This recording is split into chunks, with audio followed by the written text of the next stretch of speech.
Hi foodies, welcome to my YouTube channel. If you've watched my Egusi recipe, you know that I had it with homemade fufu. So today I'll be showing you how I made that fufu. I first started by peeling the cassava that I bought.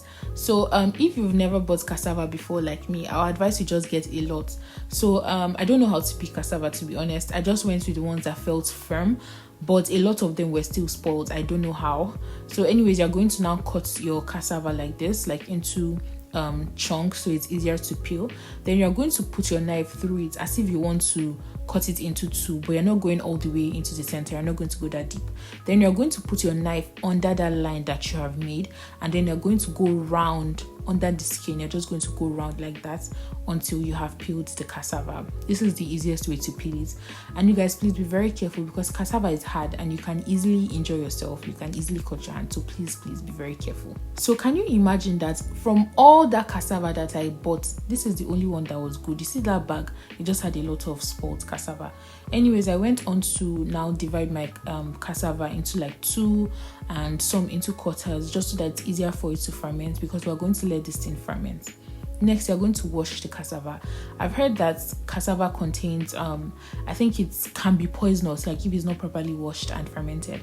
So you have to wash this thing thoroughly at least 3 times. So you're going to wash and wash. I transferred the cassava into a bowl of clean water, and then I washed it, threw the water away, put some fresh water, washed it again and threw it away. You get the gist. You're just going to do that until you feel like cassava is clean. Then you're going to put some fresh water, cover it with a lid, and you're going to let this ferment. I let mine ferment for 7 days. The fermentation time will depend on, the climate you're in and the kind of cassava you're using. I think that the kind of cassava I was using was a problem. So although the cassava fermented, you can see how soft it is. That's to tell you that it has fermented. I feel like it could have, fermented more, or I feel like it should have just been better. Now you're going to wash that cassava thoroughly again. Make sure that you're throwing away all of that fermented water. And then we're going to start blending the cassava. So I just put it in a blender, and then I put in a lot of water. Please make sure you use a blender that is strong. I don't want anybody to come and say I made their blender to spoil, because use a blender that is very strong and use a lot of water. We're going to drain out all the water at the end, but just make sure you're using a lot of water so that it is easier for your blender to blend it. And then you don't have to blend everything at once. You can just divide it, maybe do quarter or half. Please don't go and spoil your blender. So once that cassava is done blending, you're going to get a bowl and then a sieve and then like a cheesecloth or anything to just catch all of that pulp. You don't want your pulp to waste. Then you're going to pour the blended cassava into the mesh cloth or the cheesecloth, and that's just going to catch all of the pulp, and that's what we're going to use to make the fufu. Now you're going to get a lot of water from this, but at the bottom of the water there's going to be starch, and I'm going to show you that later. Now I'm just using my hands to squeeze the water just to help this drain faster, and then I put a bowl and then my blender on it just as weights to just help to push out that water faster. And this is what I got from it. So you guys imagine all that cassava that I peeled, this is all I got from it. Then at the bottom of the water that I drained from the cassava pulp, I got this beautiful starch that I used to make starch and banga. I'm going to be sharing that in another video.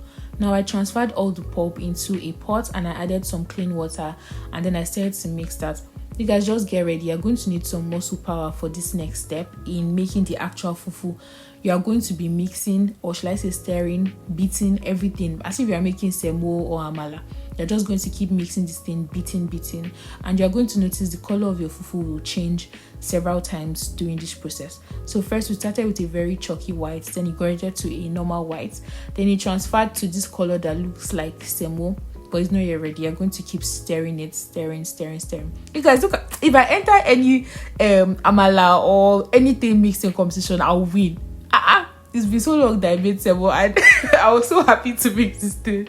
Then I added some water, and then I covered it and allowed it to cook for a while, just like I was making semo. Then I continued mixing it. You guys see how fluffy and beautiful this thing. Atusabi. See, call me if you want to make semo or anything. Call me, I go mix up. And at this point, the fufu was pretty much done. It was really fluffy, and it had a slight fufu smell. It was not as bad as those ones that they sell, but I actually wanted that very smelling one. And to be honest, this thing just tasted like eba to me. I don't know if I did something wrong. If you've still not watched my egusi recipe, I don't know what you're waiting for. And if you have watched till this point, thank you so much for watching. Please don't forget to subscribe, like, comment, and share, and I'll see you in my next video. Bye guys.